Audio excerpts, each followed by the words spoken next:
Welcome into Table Talk. I'm Brian Kell. Karen will be with you later in segment 2, but right now we've got a very special segment with you, as it's safe to say probably from the early 60s to the mid 90s, if you wore braces in the town of McMinnville or the county of Warren, that you saw this man. And we're pleased to have with us at Table Talk for the very first time Dr. Neil Schultz, who also represents, these days, McMinnville Heritage Preservation. Dr. Schultz, thank you so much for being here. I'm very glad to be here, Brian. All right, well, it's good to see you under circumstances that don't involve orthodontics. Right. Exactly. Even though it went great, still, though, it's good to talk with you about things other than dental stuff, right? We've changed Just a little.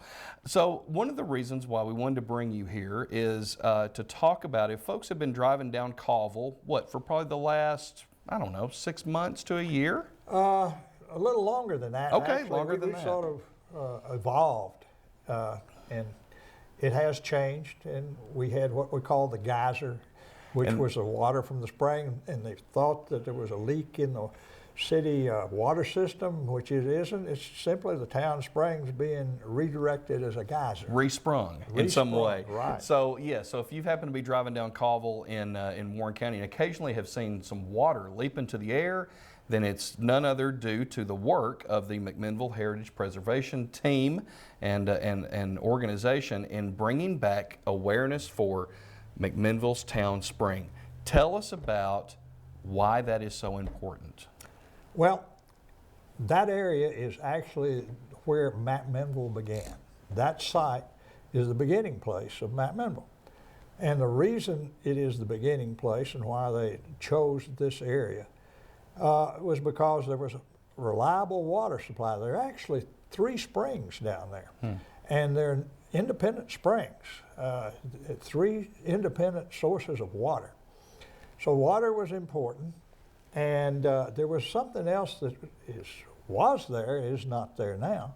And if it hadn't been for a Union soldier that occupied McMinnville during the Civil War, we wouldn't know about it. There was a natural wonder there. There's a cave. We have 3 springs. There's a cave spring, and out of that cave comes a pretty large, the biggest spring, and it had an overhang, a rock overhang, that this Union soldier said that they used and that they could put almost 100 men under. Wow. Which was large, which was used as a storage place. And we had a shelter, a natural shelter for McMinnville before the first building was ever built in McMinnville. We probably need to state that Colville Street can run pretty far.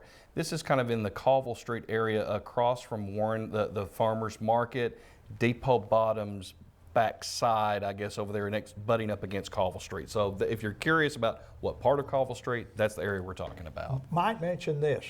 Everybody's familiar with Spring Street. Spring Street has a reason for its name. It actually went to the spring.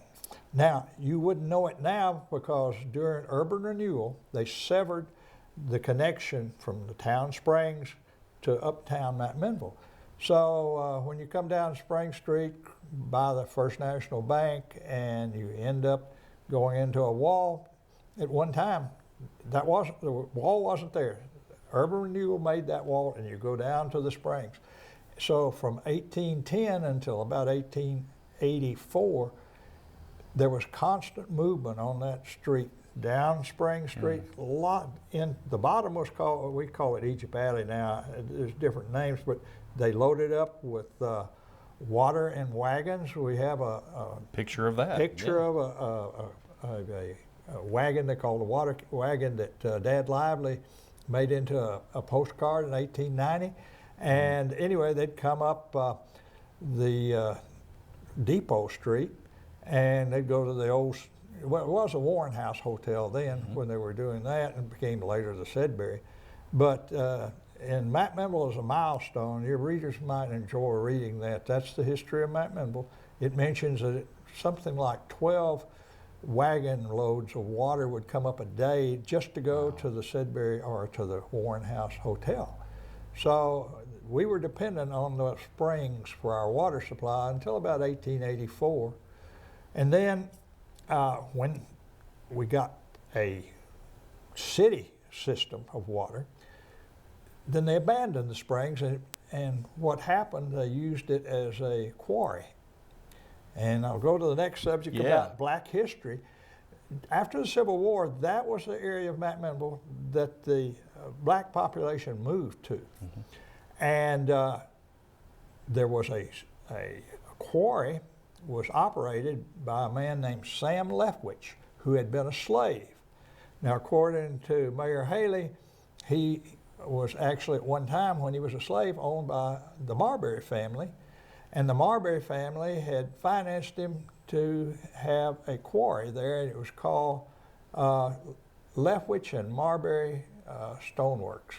And we have an 1890 Southern Standard referral to that. Yes. And Sam Leftwich is buried in a very prominent grave. If you go on Mayor Haley's trip to the Riverside Cemetery, you'll see. And I think our viewers will see that in a picture as well on there as well. A lot of work has been done in that area to help commemorate that. Can you talk about, and people are going to notice the first thing, what's that big rock there? And so talk a little bit about just the monument itself, I guess, there to commemorate the spring. Well, we call that rock our Ebenezer. And Ebenezer is it's a faith-based term. And you look into the 7th chapter of Samuel, and when the people of Israel were having problems with the Philistines, they prayed to God for help, and God helped them. And so they put a stone up. They just took a stone, stood it up, and they called it Ebenezer. Now, Ebenezer first was about 14 miles north of the city of Jerusalem. Don't know what happened to it. But we thought that might be a good thing. It's a faith-based thing where God answers prayer. Yeah. And that stone represents God answers prayer. It represents sort of, we call it a echo monument of our pioneers. One such pioneer, one of the things that gave us that idea was William H. Magnus. When he built the library that we have now, he said that this building, a long time after he was dead and gone, would be remembered as an answer to prayer. It was Mary Cunningham's prayer, but his too. So this was an echo monument. So it has a faith base. There's another reason. There was a black church on that area in the early days, and we built a little garden. We call it Emmanuel's Garden. We put Ebenezer in the middle of Emmanuel's Garden. And there are reasons, if we don't have time to talk about it today, but there's a story behind each story of this. The big thing we need to get out is that this is the beginning site of McMinnville. Ground zero. This is ground zero. This commemorates the reason why McMinnville started really as a city. Right here, water and a shelter. Shelter's gone. By the way, when this Union soldier came back to McMinnville and said one of the things that impressed him about McMinnville was this huge overhang. And he said, we used it and it was gone. They had chipped it away for building material. He was amazed that it was gone.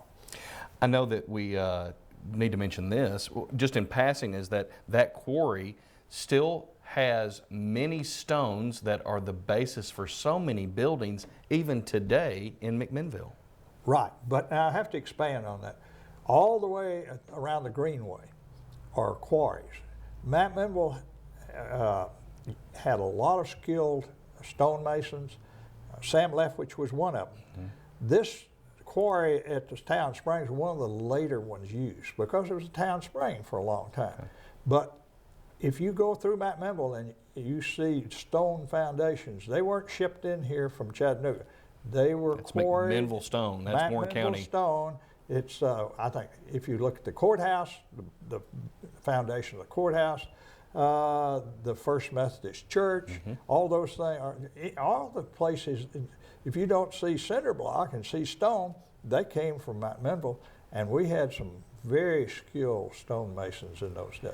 So we probably need to end on this, is that there is still work being done down at the monument area to make it even more inviting for guests to come and visit in future months, I guess is the best way to put that. Yes. Talk about that. Well, the city actually is taken ownership of that. As Dr. Bigby might mention, that it's hopefully part of the Greenway system. It'll work its way in sooner or later, and we don't know exactly how, but it is being worked. I'm going to divert to when McMinnville was a very outstanding small town, and we had a park in the middle of town, and that was big trees, a lot of shade. We don't have that anymore. So this is one of those areas close to town that we hope that people can go down and listen to the water flow. The water there are thousands of gallons of water that flow out of the town springs every day, go down to the Barren Fork River. We just divert it and make a little sort of waterfalls and things. People like to listen to water. It's natural water, although it's diverted that way. And we have a shady spot. We're hoping that with the Greenway in town almost, that we can be used as a place that people can go. So be sure and head down, catch the Ebenezer Spring Memorial or the monument area down there. You can enjoy, there's a nice walkway, still more work being done to make it even more accessible over there. So over the months to come in 2018, make a promise to yourself to be able to get over there and catch that, because it's a beautiful place to be able to go, and spring will be upon us before we know it. Great place to check out. I want to mention this as we wrap up. If people have heard this story and they go, wow, McMinnville Heritage Preservation, organization, that's such a great thing that they're doing. I want to know how I can get involved, either by a volunteer or monetary basis. Tell us how folks can get involved. All right, I'll mention how we started and what our logo. We started actually when the birthing tree had damage and the city did not have funds. This is before they had that tax problem settled with the county. Right. And we had to borrow $7,900 to repair the birthing tree and put a lightning arrestor in and cables. And to answer your question, we're in the process of reorganizing. They can contact me. I'm at 126 Lakeland Drive. Be glad to talk to anyone. But the reorganization will be the time that we'll actively recruit. Good deal. Well, hopefully you'll get that information to us and we can pass it along to folks down there. Certainly. We're going to get you back here. There's so many other topics with Dr. Schultz that we could go well into, and I'm shocked that we were able to keep such an important topic as Ebenezer Spring to this. But you did well. Well, no, you did well. But we're going to come back and talk about some things that are just that make our entire area just so fascinating and a fun place to live and especially grow up in. So I want to thank you for coming by Table Talk and spending time with us today. My pleasure being here. All right. Karen Wilson will be back right after this break with more Table Talk.